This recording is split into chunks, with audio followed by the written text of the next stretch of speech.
Hello, everyone, and welcome to Claret and Booze. My name's Nick. This is my daily ramble. I hope you're all well. Before we get started, if you're new to the channel, please subscribe. We're over 9k now. We're on the march to 10k, the big one. So please, it's free to do so. Please subscribe and don't forget drop a like on the video. Right. So what we're going to do today, we're going to talk about the upcoming game against Spurs and kind of reflect on the comments that David Moyes has made. Look at the state of Spurs at the moment as well in terms of the injuries that they've got, which have got a lot. It's around about 10 players. There's 9 or 10 players they've got out. And what I think that David Moyes can do to get a result on Thursday, because I think we can get a result. We've got the ability to get a result.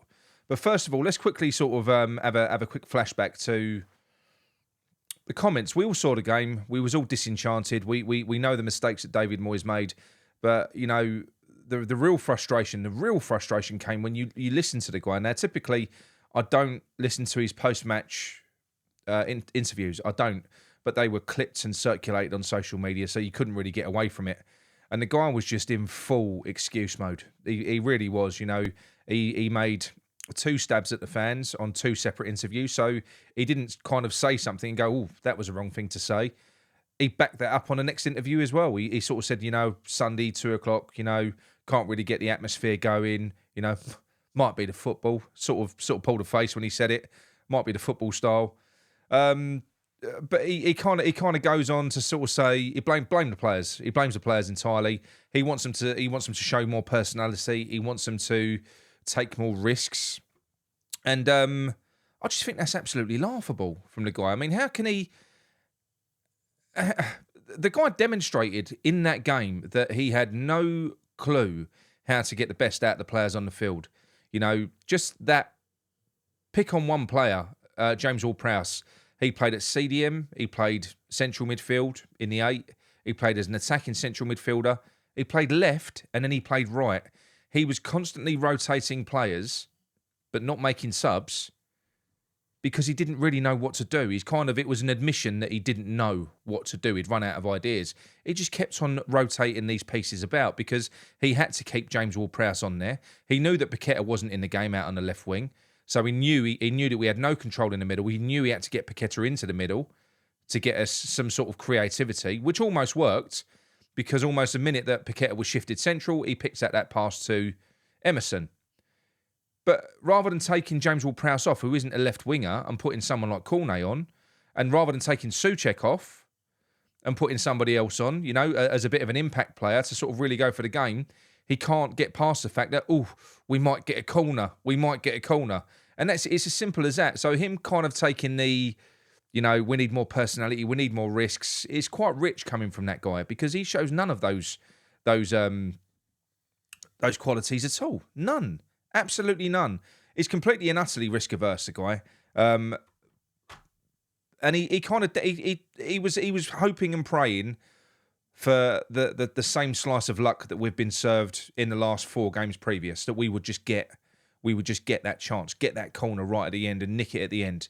That's what he was hoping for. He wasn't really doing anything to facilitate that. He did come out and also say in his post-match press conference when he was quizzed about why did he only make 1 sub in the 87th minute and why was that Pablo Fornells, he went, well, I kept the players on the pitch because I felt that they were the best players that could help me get us over the line. How does that make the subs feel, you know, for the upcoming game?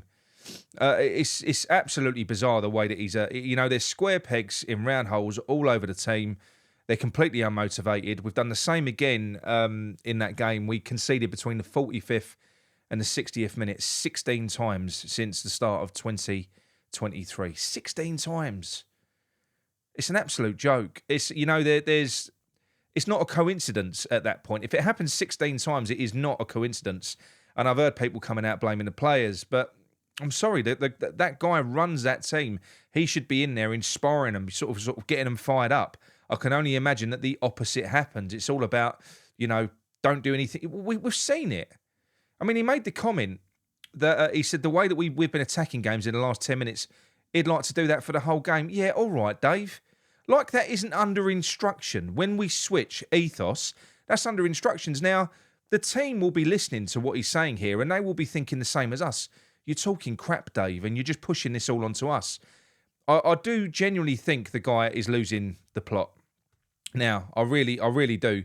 And to a degree, it's sad to see, because when you start picking holes in the fans for a start, I mean, that's the beginning of the end. He did it last year, to be honest, in the lead up to the final, and the fans did kind of react, and we gave him an atmosphere. We kind of stood our ground. But do you know what? This is just getting.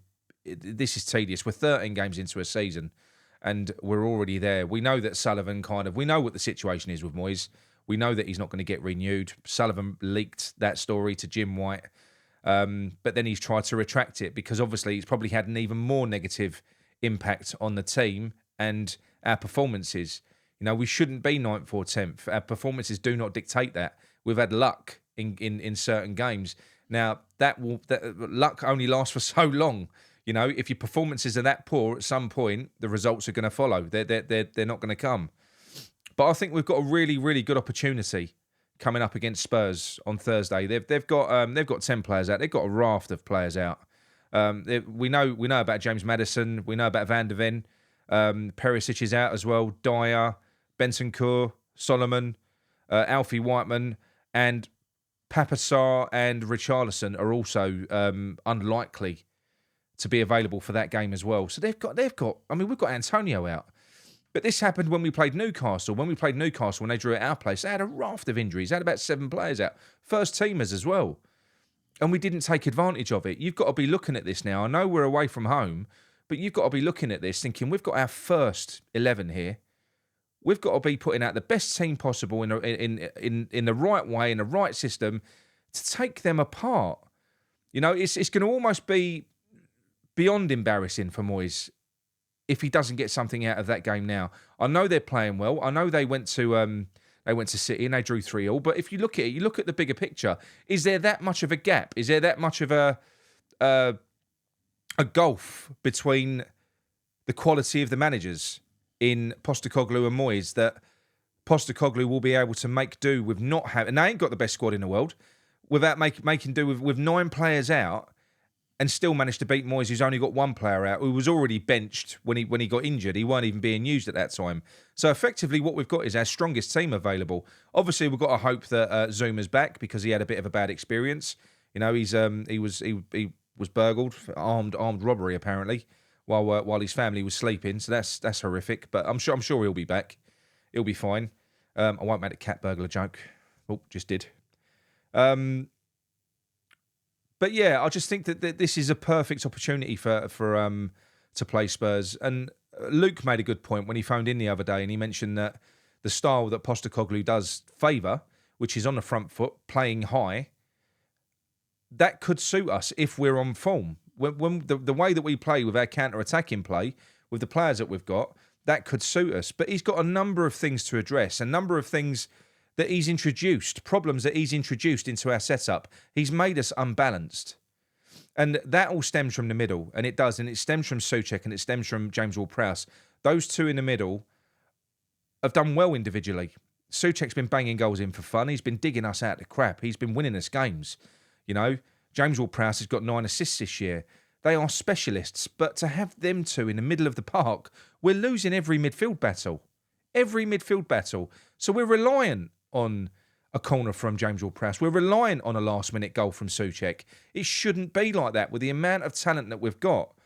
And I just think it's absolutely nuts. To go up against Spurs, who are going to be very energetic, powerful, physical, aggressive in the middle of the park. We can't do that with James Ward-Prowse and Souček flanking Alvarez.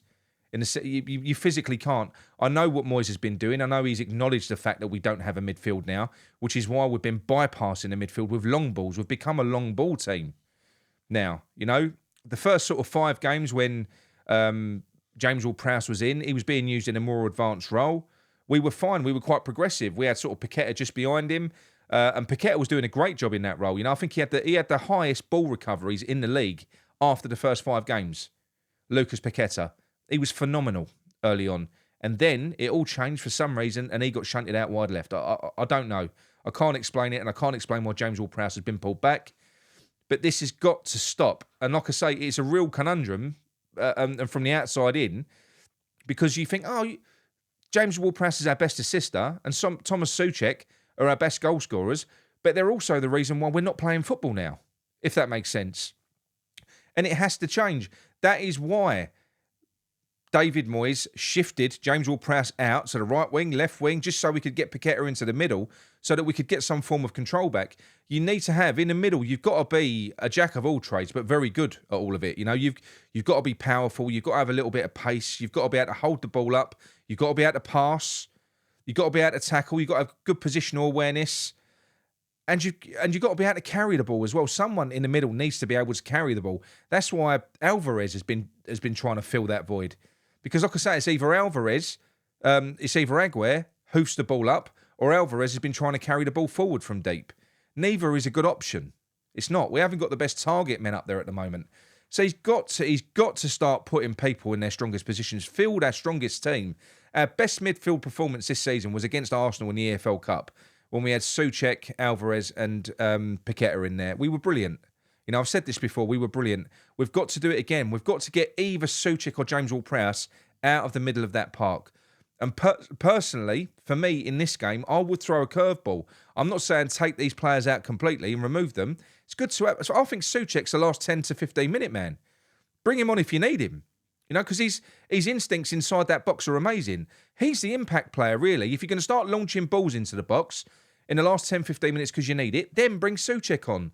But don't sacrifice a position in the team for 90 minutes in case we get a corner. We've got players that can play football. We can do more from open play.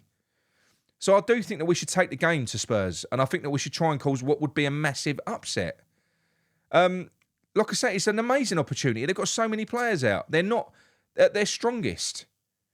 They're not, and this is a game that we need. This is a game that Moyes needs. My God, does he need this? Because if we get beat in this one, I don't think there's not going to be any sort of recovery for that squad. They know the situation. They know that they're injury ravaged. They know that they got booed off at the end of the last game when we drew at home. They know that. Moyes knows that as well. The fan base needs something more now. Otherwise, it's going to spiral. If we lose that game, and then heaven forbid we lose to Fulham when we go away, who are starting to play well, they're starting to tick. It's going to get more and more difficult. We've got games every 3 and 4 days now. And we're not even really being unlucky with injuries. We're not. We're one of the luckiest teams in the league. So heaven forbid we start getting injuries to key players. We really are going to be in trouble. But for me, the curveball that I would throw, and I mean this as well, I would try and take the tact that we did against Arsenal. Spurs like playing on the front foot. They do. They like... they're aggressive. They're bullies. They like being on the ball. I think we've got to return the favour. You've got to get in their faces, ruffle them up. We've got to match them up in the middle. And for me, I think two of the best... Well, look, they are. Lucas Paqueta and Kudus, they are basically the same player. They are eights. They can play in the 10. They can play on the wing. They can play up front. They're that good. They're talented players. But their best position, they control the game. They do control the game. And if you have both of those two flanking Alvarez in the middle, both of them are tough tacklers. Both of them can carry the ball. Both of them are brilliant passers. And they will read each other as well. They will fight any midfield. They will. I struggle to see anyone sort of bullying those two. That isn't going to happen. And we've got the likes of Bowen, who you would play out in his natural position, play him where he's most effective, out on the right wing. And then on the left-hand side, you've got a raft of options. You can either play Ben Rama, give him a little bit of confidence, or play Fornells, who I'll get onto after this. Good news about Fornells, I think. Or you can play Cornet. So Cornet, Ben Rama or Fornells out on the left, with Emerson supporting. And that's what we've got to do. Stick with Mavropanos and Aguerd, because they've got the pace that you need to combat the Son. Either one of Mavropanos and Aguerd can keep up with Son and do what they need to do. That's Aguerd's bread and butter, is chasing players and sort of making last-ditch tackles. That's what he can do. So if we play a little bit higher, what I don't want to do is for us to sit back. Let's try and control the game. Put technical players in the middle of the park. Win the middle of the park. The old adage is, if you win the midfield, not invariably, you win the game. That is where the game is run. It's where it's orchestrated. It's where it should be. What we're doing at the moment is we're trying to ignore that, and we're going from back to front, and the onus is on the forward players to try and either win set pieces or win corners so that James Ward-Prowse and Souček can come into play. And I'm not saying that is all of that those players are, James Ward-Prowse and Souček, but that's all that they are to Moyes. All that James Ward-Prowse is to Moyes is there for his set pieces. It's been proven now. He's being stored in the team in a position which doesn't get the best out of him in case we get a corner. It's absolutely maddening. And it ain't like we ain't got other players that can take corners either. You know, Bowen can take a good corner. I know Ward-Prowse is brilliant at it, but come on, there are other ways that we can score goals. And like I say, you can bring these players on or use either or. Use Souček or James Ward-Prowse in the middle. But we need to get either Kudus or Paqueta, preferably Paqueta, in the middle of that park. Let's absolutely throw a surprise against Spurs. We can do it. Now, I know that this is all falling on deaf ears because we know that David Moyes probably isn't going to do any of this. I think we've probably got another 3 or 4 games of that midfield failing. We've had countless now. I know we've won games, but we've lost a midfield battle in almost every game. We've had plenty of them, and I think we've got plenty more to come before David Moyes is forced into making that change. And I don't know why that has to be the case, but it is. But he's got an opportunity. The opportunity's there. This is what I don't get with the man. I really don't understand it. And Mabama, get him back in the team. He's the only player that we've got with Antonio injured. He's the only player that we've got that is a focal point, that is a striker that could maybe hold the ball up and create space and occupy defenders so that the likes of Bowen can continue to flourish again. You know, get him to do that thankless role. He's the best player that we've got that can do that. I appreciate that he might not flourish himself because it is a rubbish system for a striker to head up. But look, he might grow into it. You don't know. But giving him sort of the time that you gave him the other day, hooking him off and then forgetting about him is not acceptable. We're in a situation where we kind of need him now. And it just feels to me like there's just too many players just shoehorned in. And he's just relying all the time for moments of brilliance at the end of games to try and get him over the line. And it is not going to always happen. It's not. It will happen sometimes because we've got phenomenal players. But he really has got to try and pull his head out of his arse. Look at what he's got and get the best out of it. Go out there and entertain and go and win some games. Forget who your favourites are for a minute. Put the right team on the pitch. I'll never understand the man. He always leaves me with more questions than answers. He does. And I know a lot of people are going to go, oh, you're mad. You'd play Paqueta and Kudus in the middle. You know, what are you talking about? You know, Paqueta gives the ball up. He does this. Like I said, the first 5 games of the season, that's where Paqueta was playing. That's probably the best that we played. And he had the most ball recoveries in the league. If you play him in that deep position, you let him play him with people that he can link up with, the same as Kudus, they will match anyone for pace, power, aggression, the pair of them. They will. And we've got that technical ability and drive from deep. Let's try and dominate a game. Put footballers in the middle of the park. You know, mobile, strong, creative footballers in the middle of the park. That's what I think we should do. Give it a go. Both of those players can do that role. I'd like to see it. I'd love to see it. I'd love to see that more than Souček and James Ward-Prowse again. But if he does make a change, it's likely to be one of those players out. And hopefully, honestly, my choice would be James Ward-Prowse out. Because I do think that if you're going to play, purely because of what I saw against Arsenal, because Souček played really well in that game. He really did. He kind of reacted to the pressing game, you know, getting in the opposition's faces and closing down space.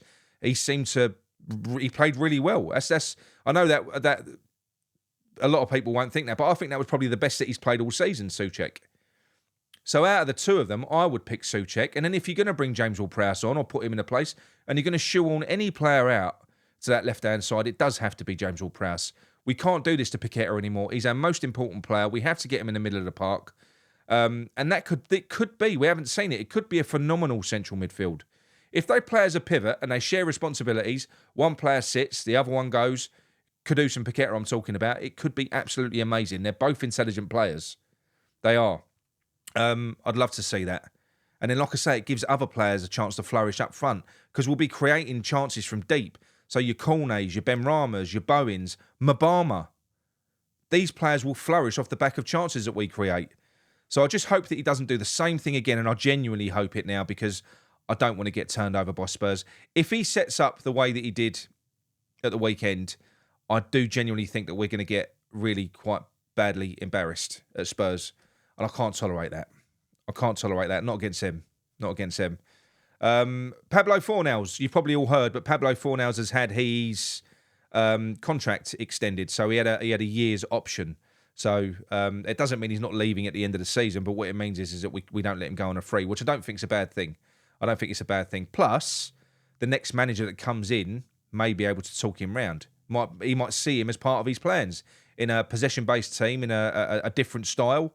You know, they might see Fornells as a really useful player, especially if you've got the likes of Paqueta, who might be going in the summer as well. Why would you want to lose Pablo? You know, he's a brilliant player. He is. I thought he was brilliant when he came on the other day for the little time that he had. He was very good. One of the best performances I've seen from him.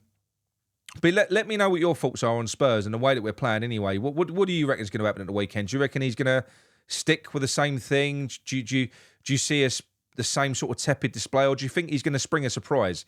Do you think we're going to see what we saw against Arsenal, where we did get a surprise? You know, we did. Do you think he's going to do that? Because this is a similar scenario. That weren't Arsenal's full-strength team, and this ain't Tottenham's full-strength team.